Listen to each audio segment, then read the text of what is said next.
Dalawa ang patay sa salpukan ng dalawang motorsiklo sa Cebu City. Yan at iba pang disgrasya sa kalsada sa Frontline Report ni Nina Umbauco.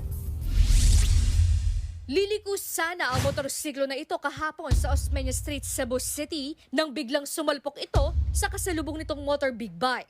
Nakapagpreno naman ang SUV ng kasabay ng lilikong motor.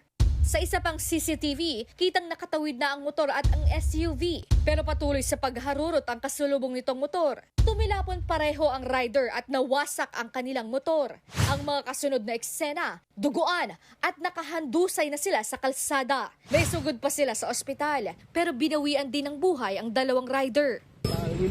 Nag-exhibition pa doon sa unahan yung big bike. Kasunod niya ako. May nag-left turn dito na kotse na iwasan niya. Pero itong motor, nag-overtake. Yun nabundol.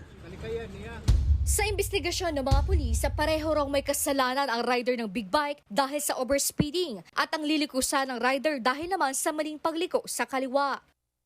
Sa Naga City, sumalpok din ang kumakabig na SUV dahil ito sa kasalubong nitong itim na kotse sa Maharlika Highway, Concepcion Grande. Nawasak ang harapan ng itim na kotse habang halos tumilapon naman ang SUV.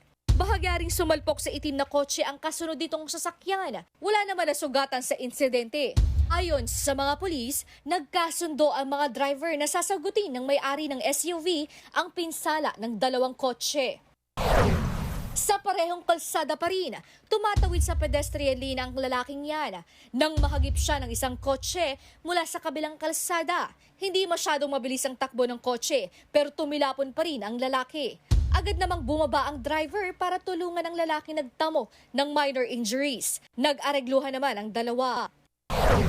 Isa naman ang patay sa sumemplang na motor sa kanan ng Barangay San Roque, Liran. Parehong walang ang tatlo nitong sakay. Patay ang isa nitong sakay na si alias Nick habang nagpapagumot naman sa ospital ang rider at isa pa nitong angkas. Nagbabalita mula sa Frontline, Nina Umbauco, News 5. Mga kapatid, Nikki de Guzman po. Iba na ang may alam at may pakialam sa panahon ngayon.